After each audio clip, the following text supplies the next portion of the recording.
If you guys are trying to take your training to the next level and you want to increase your speed, your power, your conditioning, then you got to check out Phil Daru's 8-week heavy hitter boxing program. I'm telling you guys right now, there's no joke. Hi, my name is Veronica and you're watching Deontay's Boxing Nation. How did that one do? That was very good. Let's do just maybe one or two more, okay?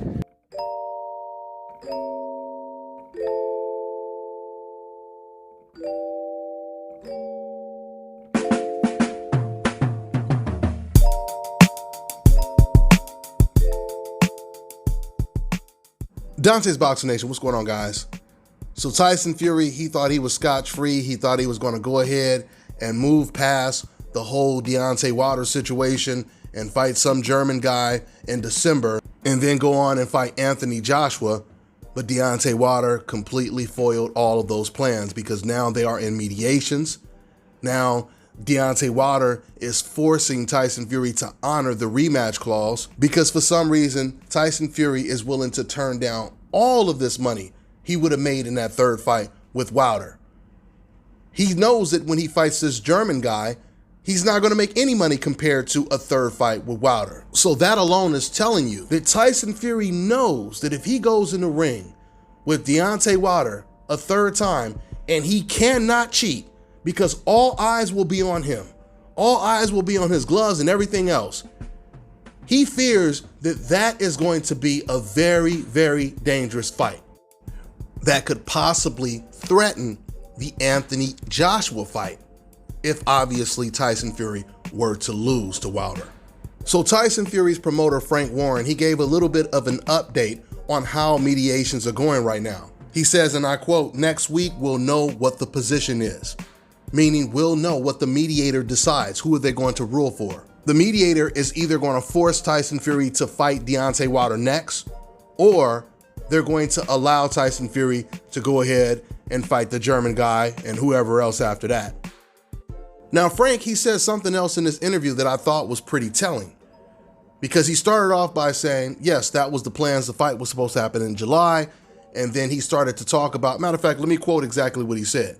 He said, unfortunately, because of COVID and the finances for the particular fight, it wasn't to be. We tried to make it again and we tried to work on it, but it expired, end quote.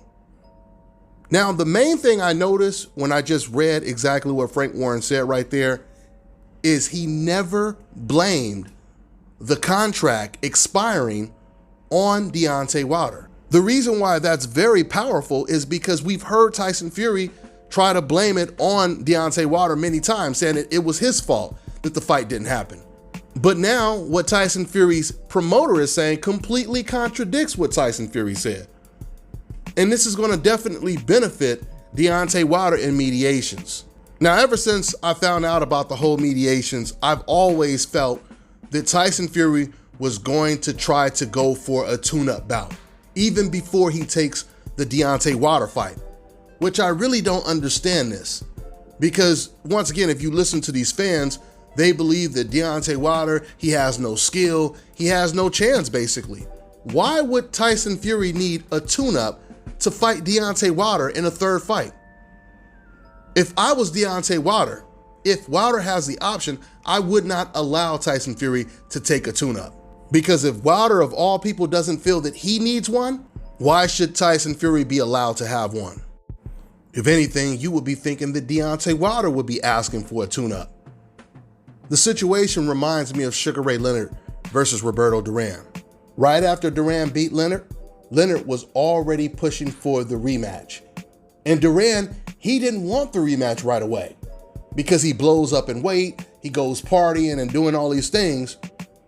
And Sugar Ray Leonard was like, hey man, if you stay ready, you ain't got to get ready because I'm ready. Whatever Duran does outside of the ring, that sounds like a personal problem. Got nothing to do with Leonard. So let's see what the mediator decides next week. I got a feeling if Tyson Fury is forced to fight Deontay Wilder next, he's going to be as uncomfortable going into that third fight as Duran was going into the rematch. Not saying the fight is going to play out the same way, but clearly there's one person who feels that they're not ready right now, and it ain't Deontay Wilder. Once again, for all you guys trying to defend Tyson saying, oh, he's gonna destroy him. Why would he be worried about this bum? He doesn't know how to fight. For all you guys saying that, action speaks louder than words. We have to go off of Tyson Fury's actions right now. His actions are, he does not want the third fight with Deontay Wilder, but he will most likely have no choice. His only options will be to either fight Deontay Wilder or give his belt to Deontay Wilder, which that would be a huge victory for Deontay Wilder if Tyson Fury were to do that. Let's see how it all plays out. That's all I got for now, guys. I'm on to the next one. Oh yeah, and for any of you guys who've been watching my channel since I started it, you might know a guy by the name of Brooklyn BK Warriors. I believe his name was Brooklyn BK Warriors. He had a boxing YouTube channel, and eventually it got taken down, and I don't believe he ever started up a new one. But he was one of the most rare brothers on YouTube to speak the truth consistently like we do over here when it comes to new media and Dante's Boxing Nation. For any of you guys that knows who I'm talking about, if you know him personally or you follow him on one of his social media accounts, do me a favor and have him contact me. Have him contact me. My email is dantesboxingnation@gmail.com. That's all I got for now, guys. I'm on to the next one. What's going on, guys? You know, I've always wanted to find a second source of income. And I've always wanted to learn about stocks and trades because I've heard so much good stuff about it. So I finally found a way to do it. And now I'm learning from 6, 7, 8-figure traders. So not only am I learning from them, but the most important thing is I get to copy their trade. So I get to earn while I learn.